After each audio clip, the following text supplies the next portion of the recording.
Ang tatalakayin ko naman po ngayon sa vlog na ito ay may kinalaman po sa ambag ng diploma sa ating career. Dito po ay magkakameron tayo ng katanungan. Sadya bang diploma ang sukatan para ikaw ay maging matagumpay? Ako po ay naniniwala na kung ikaw naman ay walang trabaho, ay kailangan mo magkatrabaho muna. Pero hindi ka magkakatrabaho ng magandang trabaho kung wala kang diploma.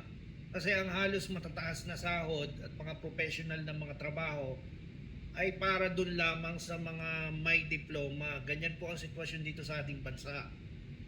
So, maliban na lang kung mag-abroad ka. Pero sa iyong unang work experience, napakahalaga po ng diploma.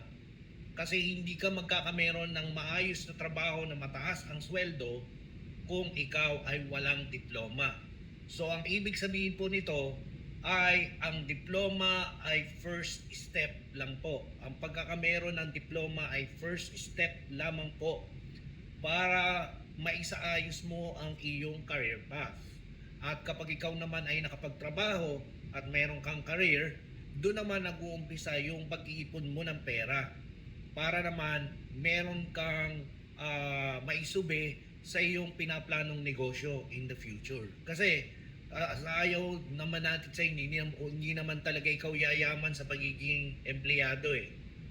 Siguro magiging maluwag ang buhay mo.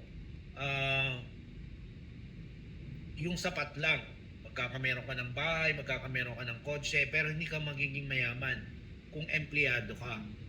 So kailangan talaga negosyante ka para ikaw ay yumaman.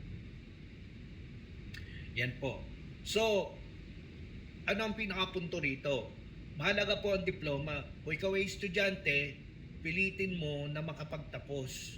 Kasi hindi ka naman magkakameron ng maayos na trabaho kapag wala kang natapos na kurso.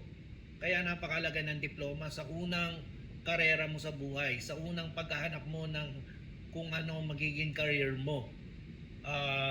Yan ang prerequisite. Pag sinabing prerequisite,